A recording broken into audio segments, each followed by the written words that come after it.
Iris arrived at the frontier station on a slow cargo shuttle that smelled of metal and old fuel. The station floated alone near the edge of known space, far from busy trade routes. Its lights were dull and its outer rings showed marks from years of repairs. This place was not meant to impress anyone. It was meant to survive. She stepped off the shuttle with steady movements. Her armor was clean but worn, shaped to her body, marked with signs of many past jobs. She did not look around like a tourist. She already knew where everything was.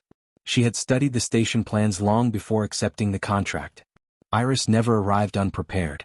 People noticed her right away. Dock workers slowed their steps. A few guards straightened their posture. Whispers moved through the air, soft but fast. Many of them had heard stories about her kind. Alien mercenaries were not rare, but Iris belonged to a species known for silence and precision. They did their work and left little behind except results. A small group waited near the docking gate. At the front stood a human man in a simple uniform. His jacket showed no high rank, just clean lines and a name badge. He was average in height and build, with tired eyes and calm hands.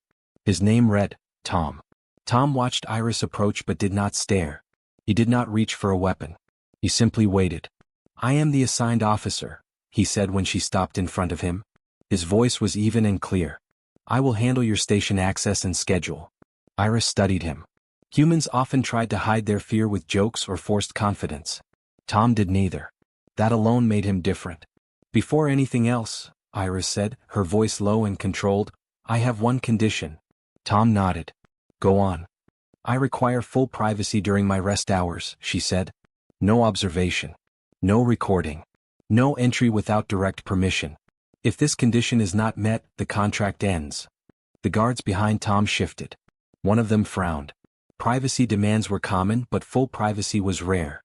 Most stations insisted on constant monitoring, especially for non-humans with combat backgrounds. Tom did not react right away. He looked down at the small tablet in his hand and scrolled through the contract details. Iris watched closely. This moment mattered. After a few seconds, Tom spoke again. "Your rest hours are logged from 2200 to 0600 station time. I will mark those hours as restricted access. No visual or audio monitoring. No staff entry unless there is an emergency that threatens station life." He paused. "Does that meet your requirement?" Iris blinked once. That was her version of surprise. "Yes," she said. "It does."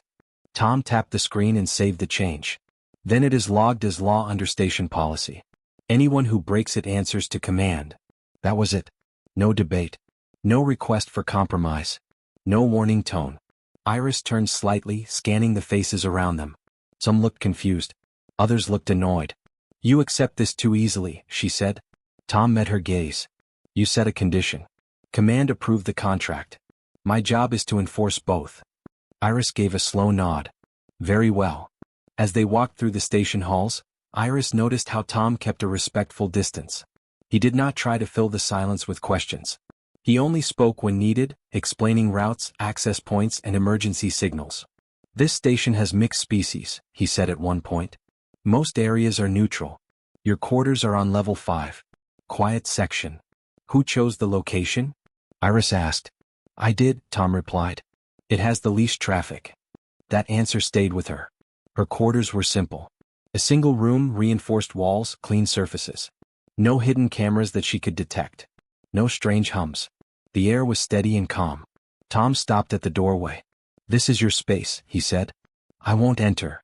Iris stepped inside and turned to face him again. "You understand the risk," she said. "If I wanted to harm this station, privacy would make it easier." Tom nodded once. "Yes." "Then why agree?" "Because trust works better than fear," he said. "At least with humans." She searched his face for signs of a lie. There were none.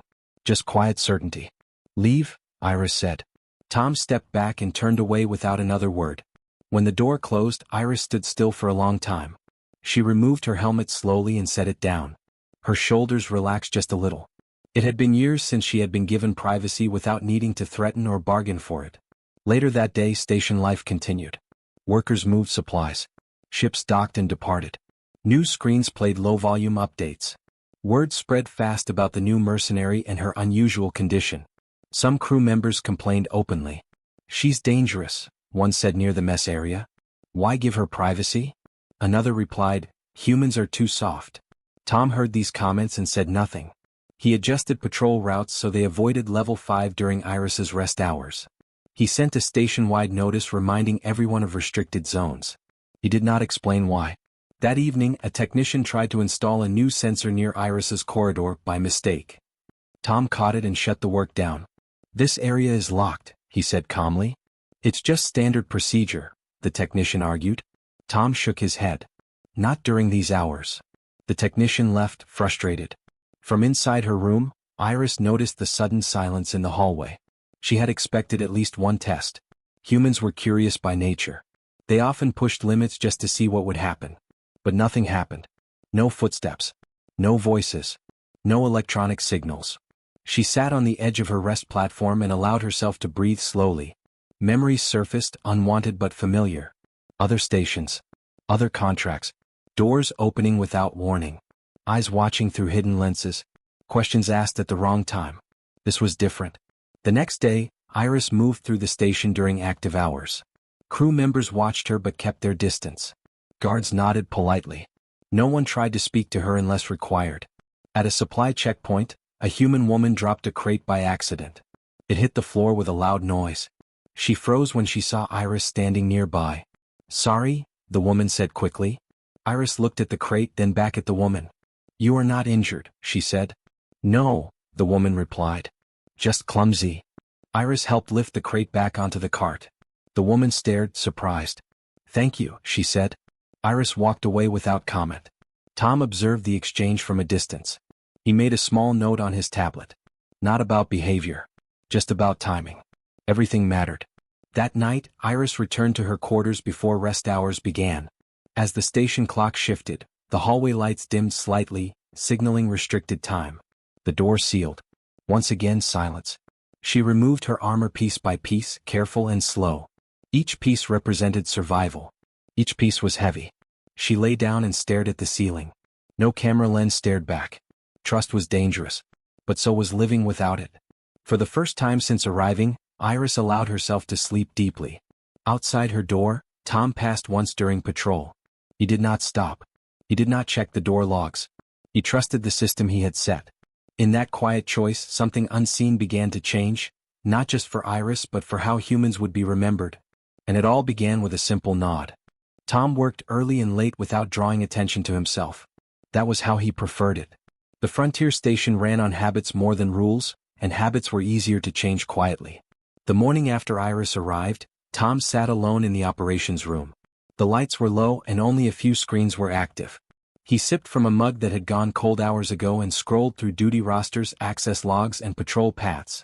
His face showed no emotion, but his mind stayed focused. He began with small changes. 2 guards were reassigned from level 5 to cargo inspection. A cleaning crew's schedule was shifted by 1 hour. Maintenance routes were adjusted so no one passed near Iris's quarters during rest hours. Each change looked harmless on its own. Together, they formed a wall of quiet. When the system flagged the edits, Tom approved them under standard authority. No alerts went to command. No requests were sent upward. Everything stayed inside policy. Later that day, complaints began. A guard named Alan leaned against the corridor wall near the mess hall and spoke loudly on purpose. "I don't get it," he said. "Why can't we walk level 5 at night anymore? It's just a hallway." Tom passed by without slowing down. He heard every word. Another crew member joined in. "Feels like we're protecting her instead of the station." Tom stopped and turned. The 2 men straightened at once. "The schedule is set," Tom said calmly. "Follow it." "Why?" Alan asked. "We're not even told what she's doing in there." Tom met his eyes. "You don't need to know." Alan frowned. "Since when?" "Since now," Tom replied. His voice stayed level, not sharp. Any more questions should go through command. There were no more questions. Word spread, but it spread without answers. That made people uneasy. Humans did not like empty spaces in their understanding. They filled them with guesses, rumors, and fear. Tom knew that. He accepted it. He would rather deal with complaints than broken trust. Iris noticed the changes almost immediately. Her kind was trained to sense patterns. On the second day, she walked the same corridor at the same hour and noticed fewer footsteps. On the third day, the hum of a sealing unit near her door went silent during rest hours. On the fourth day, a security drone paused at the junction and turned away instead of passing her door. No one announced these changes. No one asked her questions about them. That was strange. She stood inside her quarters, eyes half closed, listening. Her hearing was sharper than most humans. She caught distant sounds, air systems cycling, cargo lifts moving, soft voices far away. But nothing came close. She checked the walls for new signals. Nothing. Iris had lived most of her life assuming observation was constant. Even when no one admitted it, she knew she was being watched. She learned to sleep lightly, armor still on, senses ready. That night, she sat on the edge of her rest platform and stared at her armor lying beside her. She hesitated. Removing armor was a risk. It meant vulnerability. It meant trust in a place that had not yet earned it. Still, something felt different. She reached down and unfastened one piece. Then another. The armor came off slowly, carefully placed on the floor. Her muscles ached as they relaxed. She lay down without it. Her breathing slowed. Sleep came softly, not like a fall, but like sinking into deep water that did not pull her under. When she woke hours later, she did not know why at first. There was no alarm. No noise. No threat. She realized she had slept through the entire rest cycle. That had not happened in years. The next morning, Iris moved through the station again. Her steps were steady, but her attention sharpened. She watched how confirm requests were handled. She watched how doors opened and closed. Tom did not appear unless needed. When he did, it was brief. "Supplies are stocked," he said during one exchange. "Your access codes remain unchanged." "Understood," Iris replied. That was all. Behind the scenes, pressure built. A supervisor sent Tom a message asking why certain monitoring feeds went dark at night. Tom responded with a short note. Restricted access. Approved under contract terms. The supervisor replied with concern. Tom did not respond again. Later, Command requested a review of non-human personnel policies. Tom forwarded the request to legal and returned to his work. He did not argue. He did not defend. He simply enforced. Crew members noticed that Tom never spoke about Iris unless required. He never praised her. He never warned others about her. He treated her presence like a fact of life. That behavior confused people more than fear would have. One evening, a young technician named Eva approached Tom near the lift. "Sir," she said carefully, "people are saying you're giving her special treatment." Tom looked at her. "I'm giving her agreed treatment." Eva hesitated. "But what if something happens?" "Then we respond," Tom said. "Just like we would for anyone else." Eva nodded slowly. "Okay." She left, still unsure. Inside her quarters that night, Iris sat awake longer than usual. She listened again. Silence. She thought about Tom. About the way he spoke without weight behind his words. About how he enforced rules without pride. In her past, authority figures either demanded control or tried to impress her. Tom did neither. Trust, she realized, was not loud. Days passed. The station settled into a new rhythm. The restricted hours became normal. People stopped questioning them openly. Iris began to notice small things. A meal tray left at the edge of her door exactly at the same time each day. No knock. No message. Just presence and distance. A maintenance alert sent to her console before any work near her area, asking permission instead of announcing action. These things were rare outside human space. One afternoon, Iris passed by the observation window and saw Tom speaking with Command through a hollow link. His posture was straight. His voice was calm. "I understand the concern," he said. "But the agreement stands." The voice on the other side was sharp. "You're risking station security." Tom replied, "I'm protecting it." The link cut. Tom exhaled once and returned to his tasks. Iris turned away before he noticed her. That night, she removed her armor again without hesitation. Sleep came easier. In that quiet space, something shifted inside her. Not trust yet, but the idea that trust might be possible. And for Tom, each day passed with the same quiet resolve. He did not expect thanks. He did not expect recognition. He only believed that respect, once given, should not be taken back. In the stillness of Level 5, behind sealed doors and silent halls, that belief took root. And it grew. The supply delay began without warning. A cargo ship carrying medical packs and energy cells failed to dock on time. At first no one worried. Delays were common at the edge of space. But hours passed, then a full cycle. Systems that depended on those supplies began to show limits. Tom noticed the alerts early. He read the reports twice, then stood up from his desk and walked toward Level 5. This time he could not solve the problem with silent changes and quiet orders. The delay affected Iris's contract support. That meant he had to speak to her directly. He stopped outside her corridor and waited until active hours. He did not enter restricted time. When the lights shifted and the station returned to full movement, he stepped forward and sent a request tone to her door. Inside, Iris heard it and did not answer right away. She was seated on the floor, cleaning a piece of her armor with slow, careful motions. The tone repeated once, polite and steady. She stood, placed the armor aside and opened the door halfway. Tom stood where he had stopped, several steps back. His hands were visible. His posture was relaxed, not defensive. "There's a supply issue," he said. "May I speak with you?" Iris looked at him without expression. She did not step aside or invite him in. She simply watched. Tom waited. Seconds passed. Then more. Crew members down the corridor slowed as they passed, curious but cautious. Tom ignored them. His eyes stayed on Iris but not fixed. He looked at her face, not her hands, not her armor. Finally she spoke. "Say what you need to say." "The medical shipment is delayed," Tom said. "It may affect your equipment support for the next 2 days." Iris said nothing. Tom continued, "I wanted you to hear it directly, not through system notices. If this delay creates a problem for your work, we can adjust schedules." Silence again. Iris studied him. Humans usually filled quiet with words. They rushed to explain, to soften, to defend. Tom did none of that. He did not step closer. He did not look away either. The silence stretched. Tom remained still. Iris felt a strange tension rise in her chest. Silence was a tool she used often. It unsettled others. It forced mistakes. It revealed weakness. But Tom did not shift. His breathing stayed slow. His face stayed calm. After a full minute, Iris spoke again. "You are not nervous." "I don't see a reason to be," Tom replied. "That delay puts your station at risk." "Yes," he said. "You could demand my help." "I could," Tom agreed. "But you don't." "No." "Why?" Tom considered the question. He did not answer right away. "Because your contract is specific. I won't change it without cause." Iris narrowed her eyes slightly. "And if the station suffers?" "Then we handle it together," Tom said.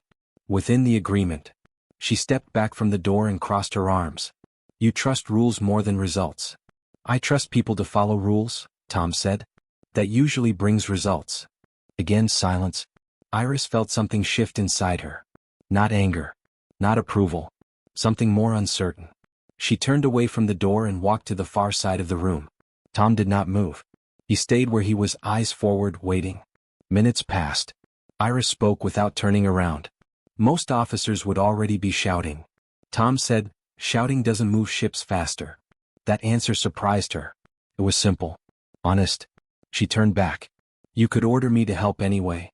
"I could," Tom said again. "But you won't." "No." "Even if command tells you to?" Tom's jaw tightened slightly. "If command changes the contract, we revisit the terms. Until then, no." Iris stepped closer to the doorway, stopping at the threshold. She did not cross it. "You know that makes you weak." Tom met her eyes. "Only if strength means control." She laughed once, short and sharp. "You humans are strange." Tom allowed a small smile. "We hear that a lot." The supply delay stretched into the next day. Systems ran lean. Crew members grew tense. Tom handled reports, adjusted non-critical operations and kept the station steady. He did not contact Iris again. That fact did not go unnoticed. Iris spent the day observing. She watched patrols change routes. She saw how Tom spoke to others, firm but quiet, clear but never cruel. He did not use Iris's presence as leverage. He did not hint at threats. That restraint bothered her more than open pressure ever had. In her past, silence from authority always meant something was being planned. Here it meant exactly what it appeared to mean: patience. That evening, the delayed cargo ship finally appeared on sensors. Cheers echoed through parts of the station. Systems relaxed. The crisis passed without forcing Iris into action. Tom sent a short message to her console: "Supplies inbound. No further impact expected." No request. No comment. Iris stared at the message longer than needed. Later, she walked the station during active hours and found Tom near the operations desk. He noticed her approach and turned, but did not speak first. "You handled that well," Iris said. Tom nodded. "We got lucky. You didn't use me." Tom shrugged lightly. "You weren't part of the problem." She studied his face again. "You waited." "Yes. Most would not." "I know." She paused. That waiting, it is uncomfortable. For you? Tom asked. For me, Iris said. And for you. Tom considered that.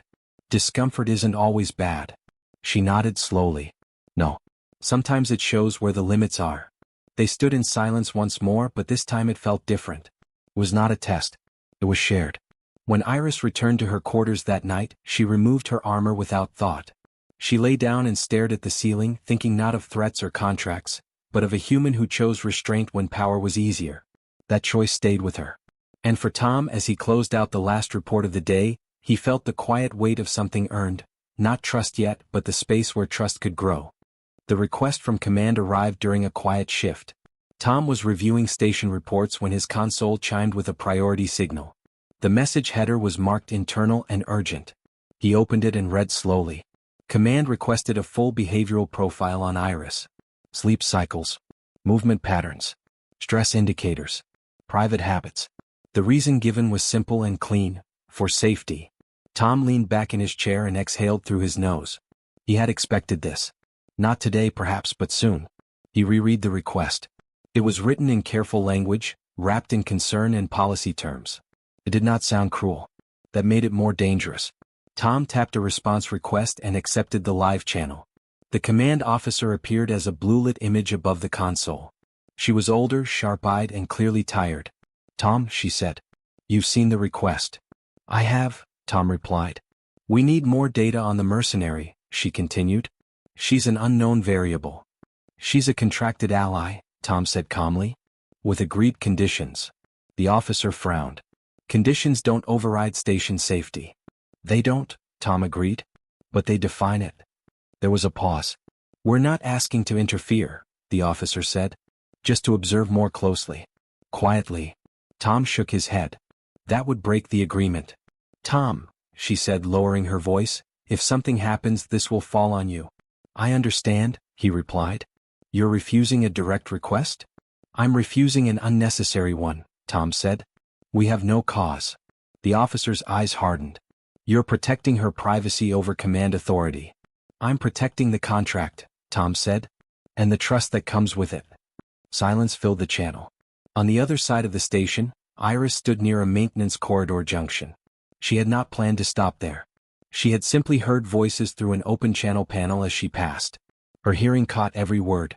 She remained still, hidden by the curve of the wall, listening. Command spoke again. You're risking your position. Tom did not hesitate. Then that's my risk to take. You know how this looks. Yes. You're human, the officer said. She isn't.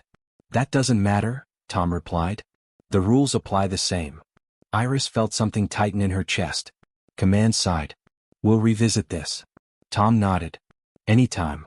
The channel closed. Tom sat quietly for a moment, staring at the dark screen. He did not look angry. He did not look proud. He simply returned to his work. Iris stayed where she was, unseen. In her long life, she had learned to measure trust through actions, not words. She had heard many promises spoken with confidence. Most broke easily. This was different. Tom had not known she was listening. He had not performed for her benefit. He had chosen a path that cost him something, quietly and without witness. That choice mattered. Later that day, Iris requested access to the observation deck during active hours. The request surprised station staff. She rarely asked for anything. Tom approved it and went himself to unlock the area. He opened the door and stepped aside. You can stay as long as you want, he said. Iris walked in and stopped near the window. Stars stretched endlessly beyond the glass. The station drifted in silence. You refused command, she said without turning. Yes, Tom replied. Why? Because they were wrong, he said simply. They would say they were being careful. They were, Tom agreed. But careful doesn't mean correct. She turned to face him. In my experience, safety is an excuse. Tom met her gaze. Sometimes it is. Most would have given them what they asked for, Iris said. And told me nothing. I know. You risked punishment. Yes. For me. For the agreement, Tom corrected. You are part of it. She studied him closely. You don't separate the two. No. Silence settled between them again, but it was no longer sharp. Iris spoke softly. Where I come from, privacy is weakness. If someone asks for it, they intend harm. Tom shook his head. For humans it's the opposite. Privacy means trust is possible. She looked back out at the stars. Your command does not share your belief. No, Tom said. But that's not new. What will happen to you? She asked. Tom shrugged. Maybe nothing. Maybe a warning. Maybe a reassignment. You're calm. I can live with consequences, he said. I can't live with breaking my word. That answer stayed with her. In the days that followed, Command sent no further requests. The silence was heavy but controlled. Tom continued his duties without change. He did not complain. He did not seek support. Iris noticed. She noticed how he still enforced boundaries. How he still redirected patrols. How he still treated her space as protected, not conditional. One evening, Iris sent a message to his console. Come to level 5. Active hours. Tom arrived on time. He stopped at the doorway as always. You may enter, Iris said. That was new. He stepped inside carefully, stopping where she indicated. I overheard the exchange, she said. Tom did not deny it. I suspected you might. You did not change your stance afterward. No. You could have. Yes. She folded her arms. In my line of work, trust is traded for leverage. And here? Tom asked. She thought for a moment. Here it is chosen. She removed a small device from her belt and placed it on the table. This is my personal emergency signal. I have never shared it with a station before. Tom did not reach for it. You don't have to. I know, she said. That's why I am. He nodded slowly. Thank you. She watched him carefully, searching for signs of pride or control.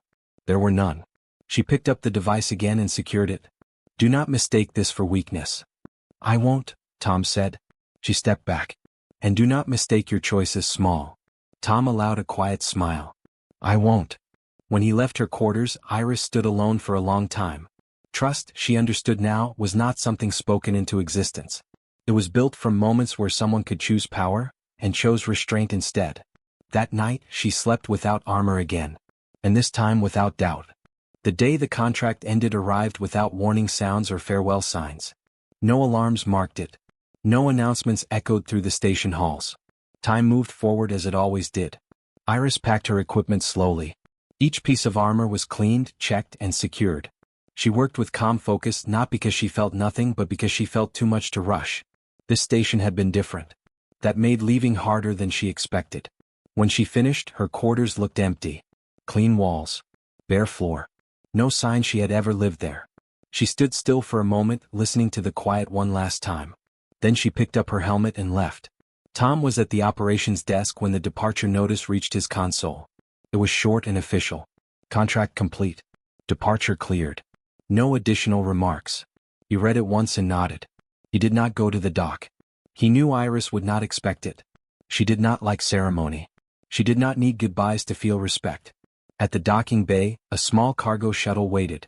Iris walked toward it alone. A few crew members watched from a distance. No one stopped her. No one asked questions. As she stepped onto the ramp, she paused and looked back at the station interior. Not at any one person. Just the place itself. Then she boarded and the ramp closed. The shuttle pulled away smoothly, drifting into open space until it became just another light among many. Life on the station returned to its usual rhythm.